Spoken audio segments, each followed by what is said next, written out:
Irmãos, antes da gente começar, queria dizer que o visual aí, né? Recebi piadas, né? Por algum motivo virei pastor de uma hora para outra, né? Por causa do terno. Queria dizer que eu fui extremamente, entre aspas, motivado pela minha esposa. Ela é muito discreta, assim. Ela chegou e perguntou assim: "Você comprou o terno só para casar mesmo?" Eu falei: "Acho que eu entendi." E aí eu tô aqui com isso. É...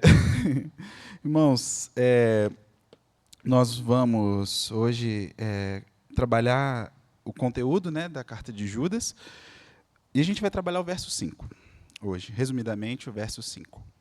Antes da gente começar, vamos orar. Senhor Deus, nós oramos e agradecemos, Senhor, por sua presença entre nós. Tudo que nós temos pertence a Ti, Senhor. Pedimos nesse momento que o Senhor abra o nosso intelecto, abra o nosso entendimento, e que a sua palavra penetre, Senhor, no nosso coração. Que essa palavra confronte-nos. E se for para alguém estar errado, Senhor, que seja a gente. Que o Senhor quebre as nossas defesas e que nós estejamos completamente expostos diante de Ti. Que a sua palavra nos conforme segundo a sua vontade. E assim nós oramos no santo nome de Jesus. Amém.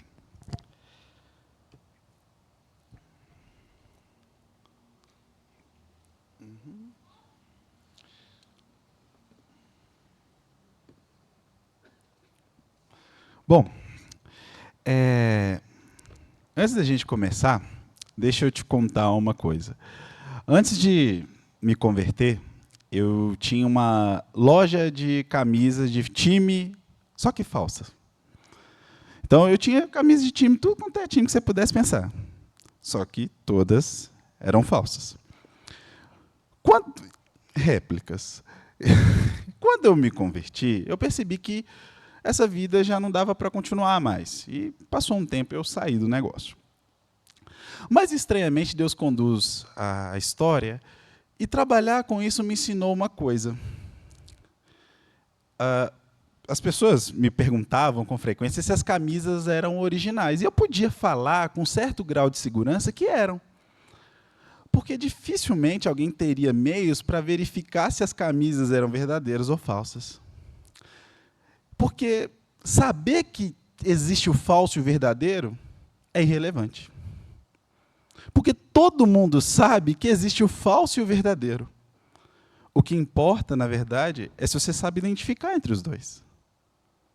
De novo, saber que existe o falso e o verdadeiro não importa.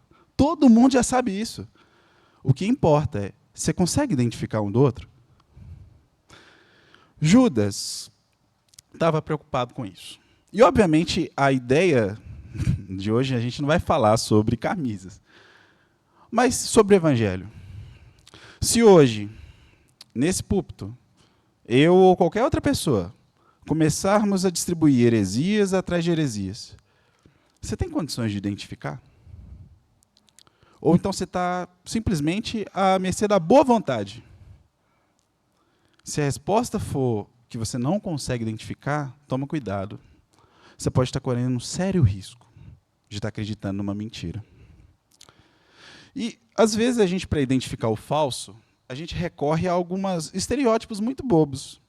Por exemplo, você vai achar, não, pregador mentiroso, Luiz, é fácil de identificar. Ele não usa a Bíblia. Mas Jesus foi tentado no deserto e o diabo usou o que para tentar ele?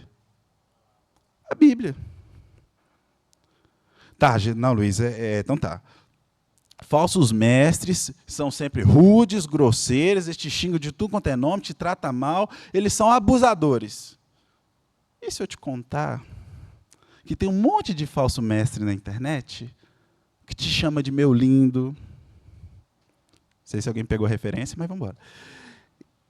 E te tratam muito bem, mas eles falam mentiras. Você fala, não, Luiz, não, então tá, eu já sei. Falsos mestres não estudam teologia. E se eu te mostrar a quantidade de herege com doutorado em teologia, você ficaria muito impressionado.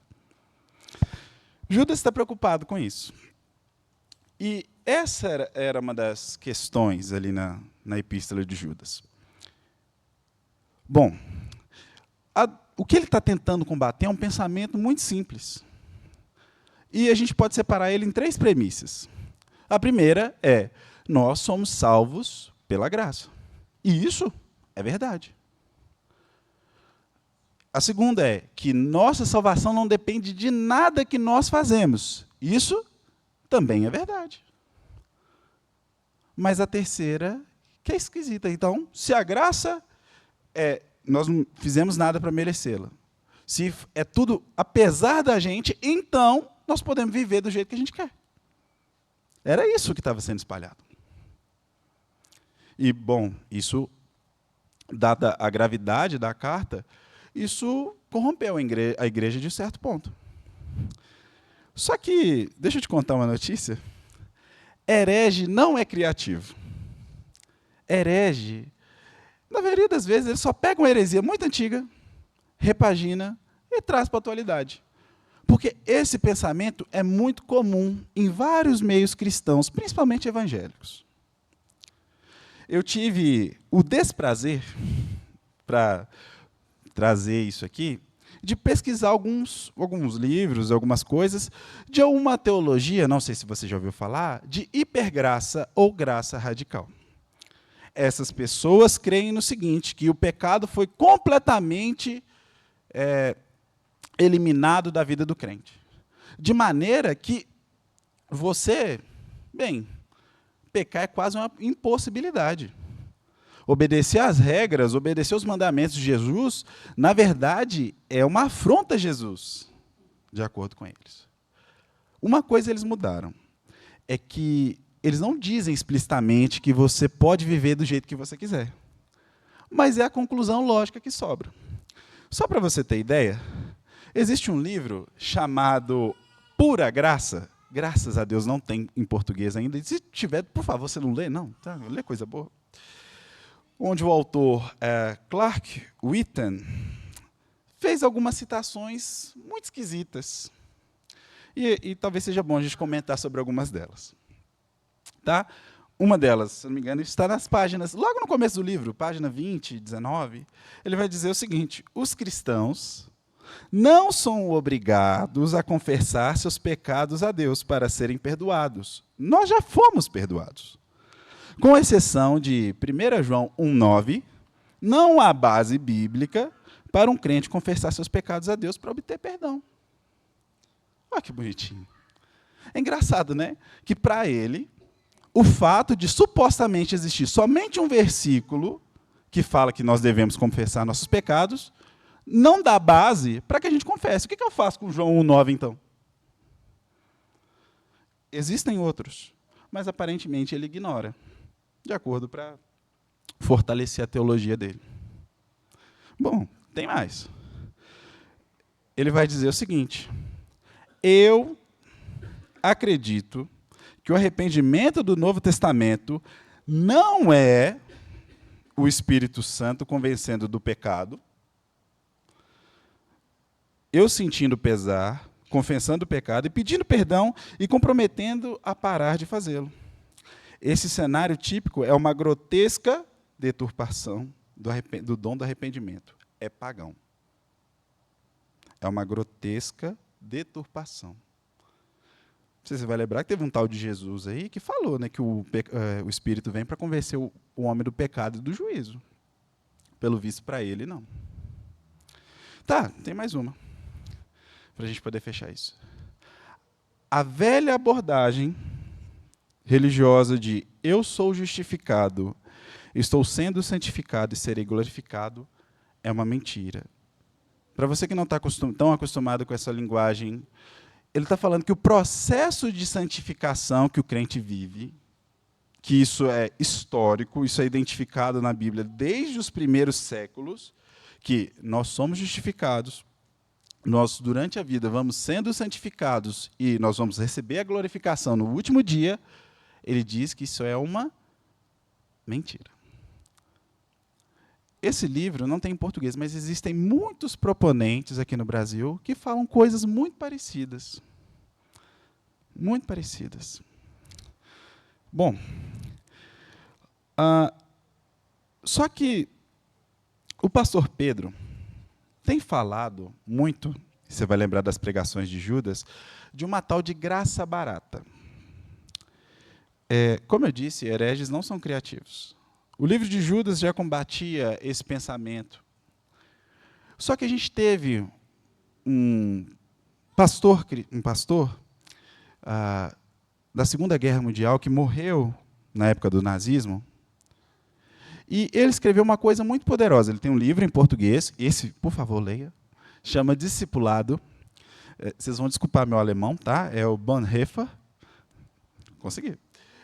E ele vai fazer alegações muito fortes contra essa tal teologia. Ele vai dizer que a graça barata, em vez de justificar o pecador, justifica o pecado.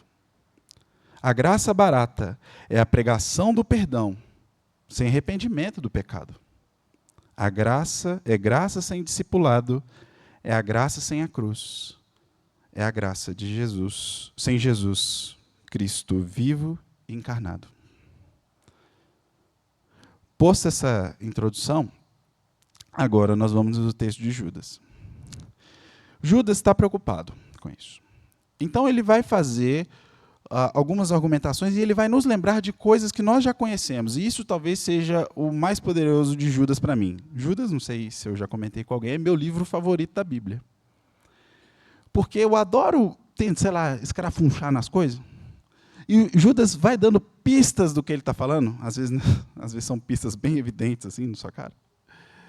E ele vai dizer, mas antes da gente ir para o verso 5, vamos ver o verso 4, porque existe uma coisa aqui. Ele vai dizer o seguinte: pois certos homens, cuja condenação já estava sentenciada há muito tempo, infiltraram-se dissimuladamente no meio de vocês. Estes são ímpios e transformam a graça de nosso Deus em libertinagem e negam Jesus Cristo, nosso único e soberano Senhor. Pergunta, por que Judas diz certos homens? Ué, você pensa aí, se tem um problema dentro da igreja, se é o Eudes que está causando problema na Betel, você fala, gente, é o Eudes. Por que ele diz, então, ele joga no amplo, joga certos homens? E tem duas razões muito importantes para você considerar aqui. A primeira era que é um ensino amplo e difundido dentro das igrejas.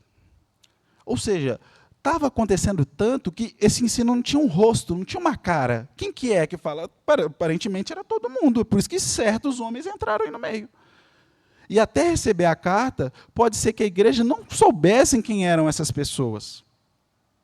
Esses homens estavam infiltrados, por isso que ele diz que eles entraram sorrateiramente, dissimuladamente. Eles pareciam cristãos, só que eles tinham uma pregação totalmente diferente da do Evangelho. Mas existe uma outra razão também, que é possível ser inferida do texto, que é o seguinte: quando você diz que fulano é herege, você personifica a heresia a uma pessoa. E você fala assim, não, pera aí, está tranquilo.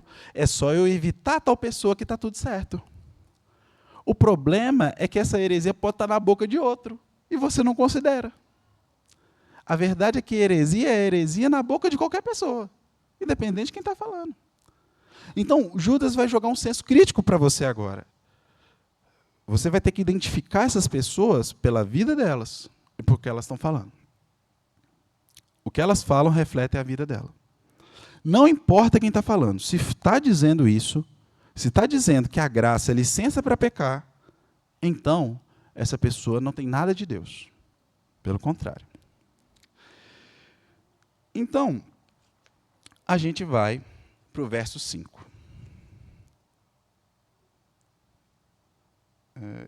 Passou? Agora foi. Para o verso 5. E ele vai dizer o seguinte: embora vocês já tenham conhecimento dessas coisas, quero lembrar-lhes de que o Senhor libertou um povo do Egito, mas posteriormente destruiu os que não creram. Vocês lembram dessa história? Judas está citando um episódio que aconteceu no deserto. E só para ficar mais rica aqui o nosso período de reflexão, vamos fazer o seguinte: pega a sua Bíblia e nós vamos lá para Números, o livro de Números, nos capítulos, a gente vai ler pedacinhos do 13 e do 14. Então, Números, lá no Antigo Testamento, o 13 e o 14. Enquanto você vai achando, deixa eu te contextualizar desse momento aqui. Você vai lembrar, né? O povo era escravo do Egito, pregação de manhã. Se você não está vendo o culto da manhã, por favor, venha acompanhar as pregações de Êxodo. O povo foi liberto do Egito. O povo começa a murmurar, tudo. Então, os israelitas chegam perto da terra. Moisés elege 12 espias e fala, gente, vão lá. Vocês vão lá, espiam a terra e depois vocês trazem um relatório. Eles ficam lá 40 dias e eles trazem um relatório. E o relatório é algo meio agridoce. Ele é bom, porque diz que as uvas, por exemplo, precisava de 2 homens para carregar. É engraçado que toda vez que a gente lê essa história lá em casa, a Aline fala, a Aline falando, né? Quando nós encontrar Jesus, eu vou perguntar aí, cadê essas uvas? Que eu quero. Toda vez ela fala a mesma coisa. Mas mas eles vão falar algumas coisas esquisitas. Vamos lá? Então, pega aí no verso do 25, no capítulo 13 de Números, do verso 25 até o 28. Podemos? Vamos lá, então. Ele vai dizer o seguinte: depois de passarem 40 dias explorando a terra, os homens retornaram a Moisés, Arão e a toda a comunidade de Israel em Cádiz, no deserto de Parã. E relataram o que tinham visto a toda a comunidade e mostraram os frutos que trouxeram da terra. Este foi o relatório que deram a Moisés. Entramos na terra, a qual você nos enviou. E ela, de fato, é uma terra que produz leite e mel com fartura. Aqui está o tipo de fruto que há nela. Contudo, o povo que vive ali é poderoso. E suas cidades são grandes e fortificadas. Vimos até os descendentes de Enaque. Espera aí. Então, deixa aí que a gente vai ler mais um pouquinho daqui a pouco. Quem que libertou o povo do Egito, gente? Quem que libertou o povo do Egito? Deus. Não sei se você já procurou isso, mas quem que é maior? Era na época, né? Obviamente. É o Egito ou é Canaã? O Egito. O Egito era uma nação extremamente maior que Canaã. Só que eles estão chegando e falam que não pode entrar. Por quê? Uma coisa esquisita. Só que aí, na história, você avançando aí, depois você lê o capítulo com mais atenção, Josué e Caleb vão falar, não, gente, foi Deus que libertou a gente, Deus vai fazer a gente entrar lá. Dá sim. Mas aí, no verso... Está até aqui. No verso 31, eles vão dizer, mas os homens que tinham ido com ele disseram, não podemos atacar aquele povo. É mais forte que nós. Nós não podemos. E aqui a descrença do povo começa a brotar. Começa a ficar evidente que esse povo não cria em Deus coisa nenhuma. E aí, em vez de só os 12 que estavam murmurando, parece que agora a história fica... E o povo todo começa a murmurar. Vai para o capítulo 14, provavelmente vai avançar uma página aí, os versos 3 e 4. Ou, se você quiser, pode acompanhar aqui também. Que vai dizer o seguinte: porque o Senhor, e os israelitas falando, por que o Senhor está nos levando para essa terra só para morrermos em combate? Nossas esposas e crianças serão sepultadas como prisioneiras de guerra? Não seria melhor a gente voltar para o Egito? E eles disseram uns aos outros, vamos escolher um novo líder e voltar para o Egito. E aqui fica escancarado. E talvez não fique muito claro para você, mas Deus vai usar essa história de crianças aqui. Vocês estão preocupados com o filho dos seus? Deus vai usar isso contra os israelitas. Mas, de novo, foi Deus quem chamou Moisés. E há um ato de rebeldia muito forte aqui. Foi Deus que chamou Moisés. Agora eles estão falando, não, a gente vai escolher outra pessoa. Isso quer dizer que Deus errou. Isso quer dizer que Deus não acertou ao escolher Moisés. Eles precisam resolver o que Deus tinha errado. E, então, agora, acontece uma série de coisas, Moisés intercede pelo povo, só que Deus vai precisar sentenciar. E aqui entra a referência de Judas. O que Judas está falando? Que esse povo foi condenado no Egito. Ele foi salvo, mas foi condenado. E Deus vai usar de ironia. Pega aí, a partir do verso 28, do 14, e ele vai ler o seguinte. Então,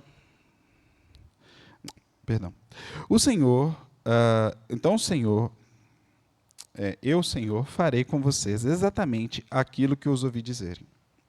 Todos vocês cairão mortos nesse deserto, uma vez que se queixaram contra mim. Todos os com mais de 20 anos que foram contados no censo morrerão. Não entrarão na terra e nem tomarão posse da terra que lhes jurei dar, para que nela morressem. As únicas exceções serão Calebe, filho de Jefoné, e Josué, filho de Num. Verso 31. Vocês disseram que seus filhos, lembra da ironia? Eles não estavam preocupados com os filhos deles? Falaram, não, nossos filhos vão ser prisioneiros de guerra. Então tá. Vocês disseram que seus filhos seriam tomados como prisioneiros de guerra. Pois bem, eu os farei entrar na terra com segurança, e eles desfrutarão daquilo que vocês desprezaram. Mas quanto a vocês, cairão mortos nesse deserto. Seus filhos serão como pastores andando sem rumo pelo deserto durante 40 anos. Desse modo, sofrerão a consequência de sua infidelidade, até que o último de vocês morra. E aí ele vai dar uma sentença especial para os 12, que foram lá e despertaram essa rebelião no povo. Uma vez que seus espiões passaram 40 dias fazendo o conhecimento dessa terra, vocês andarão sem rumo pelo deserto durante 40 anos. Um ano para cada dia, como punição por sua culpa. Assim saberão o resultado de se opor a mim. Eu, Senhor, falei, certamente farei essas coisas a todos os membros da comunidade que conspiraram contra mim. Serão destruídos nesse deserto e aqui morrerão. Os homens que Moisés tinha enviado para fazer o reconhecimento da terra, aqueles que instigaram a rebelião contra ele e com seu relatório negativo, morreram repentinamente de uma praga diante do Senhor.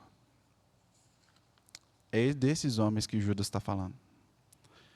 Essa referência que ele está dando. Então, Judas está querendo dizer algumas coisas. Ele usa um exemplo que a gente já conhece para ficar mais evidente. Então, primeira coisa, sobre os hereges, Deus vai julgá-los. É isso que Judas quer dizer quando, vocês se lembram? Que um povo foi salvo do Egito, mas Deus puniu aqueles que não creram, que é o verso 5. Talvez você está pensando aí, existem no Brasil hoje, infelizmente, muitas pessoas que pregam falso evangelho. Judas está aqui para nos lembrar de que essas pessoas não vão passar impunes. Essas pessoas serão cobradas diante de Deus por todo o falso ensino e abuso que estão fazendo usando a palavra de Deus. Não adianta pensar, não está na igreja. Deus fala, eu salvei um povo do Egito e julguei aqueles que não creram. Eu vou fazer isso de novo. Não há escapatória. Como o Elbert disse de manhã, Deus veio. A segunda coisa... O Jane Lee Green tem um comentário, de Judas, e ele vai falar, que a preocupação é demonstrar aos seus leitores o resultado final do estilo de vida e do ensino dos hereges. Aqui é representado tanto como uma parte de sua denúncia, quanto um alerta para os crentes. Judas não está só condenando, mas está alertando você. Existe um alerta, que é o nosso passo 2. Falso ensino não é neutro. Falso ensino vai te levar a um caminho errado. Ter uma opinião errada, uma concepção errada sobre a graça, não vai te deixar num limbo. Não, é condenação. Esses homens deturpavam a graça, e se você não confrontá-los, você vai consumir, não existe esse espaço. Você vai ter que botar isso no senso crítico e analisar essas coisas de fato. E aí vem o passo 3, que é do que Judas está falando. A igreja deve responder a isso. Eu não sei quanto de pregação você consome durante a semana. Não sei que tipo de pregadores você ouve no seu YouTube, no seu Spotify, não sei. Mas uma coisa você vai ter que parar de fazer, que é simplesmente botar aí para ouvir lá como se aquilo fosse. E está na hora de você botar um senso crítico e de fato, fazer o que essa pessoa está falando. Porque se for contra a palavra de Deus, você deve rejeitar o que ele está falando. Não importa quem está falando. Essa pregação que você está ouvindo agora, você tem que botar no seu raciocínio e colocar, é uma pregação bíblica ou não? Porque se for, você deve rejeitá-la. Você deve rejeitá-la. Não adianta. Muitas das vezes a gente é muito inocente, ingênuo, de achar que não, porque o cara está na igreja, dá para usar a igreja como um método de engano muito forte. Isso já foi feito inúmeras vezes durante a história da igreja. De novo, hereges não são criativos. Eles continuam aí. E Judas nos lembra de algo que a gente já conhece. Ele vai falar isso. Ele fala assim, embora vocês já conheçam, e é esse talvez o ponto da nossa igreja brasileira hoje. Nossa igreja não falta Bíblia, falta profundidade. Todo mundo conhece a história do Egito, todo mundo conhece a libertação, todo mundo sabe. Mas falta profundidade naquilo. Falta senso crítico. Talvez seja o chamado para a gente desenvolver isso. Para a gente finalizar, o William Barclay também tem um comentário de Judas, e ele faz o seguinte. Em certo sentido, é correto dizer que toda pregação dentro da igreja cristã não consiste em apresentar novas verdades, mas em confrontar os crentes com verdades que eles já conhecem, mas que esqueceram ou estão menosprezando com toda a intenção. A pregação da igreja é frequentemente nada mais do que lembrar o homem quem ele é e as coisas que ele já conhece. Nós precisamos disso. Deus está confrontando a gente com coisas que você já conhece. Não tem nada de novo aqui. Não tem nada. É só a Bíblia. A igreja não precisa de inovações. A igreja precisa que a palavra seja pregada com profundidade. Amém? Então, vamos orar e a gente se prepara para a ceia? Senhor Deus, nós te agradecemos, Pai, por a sua palavra. Pela sua palavra que é boa, que é a sua palavra que nos transforma. Senhor, obrigado por nos lembrar que todo aquele, Senhor, que todo mal que vem sendo espalhado, todo falso engano, todo falso ensino, não passa despercebido diante dos seus olhos. Obrigado, Senhor, porque o Senhor guarda aqueles que são seus. Nós pedimos, Senhor, dê à nossa igreja fome, dê à nossa igreja sede de Ti, e que nós possamos colocar as pregações que nós ouvimos diante da racionalidade que o Senhor nos deu, para que a gente possa julgá-las e reter o que é bom. Que assim, Senhor, nós te louvamos e que possamos crescer na graça do Senhor Jesus Cristo e vivermos de acordo com a maneira que agrada a Ti. Nós te louvamos assim, no santo nome de Jesus. Amém.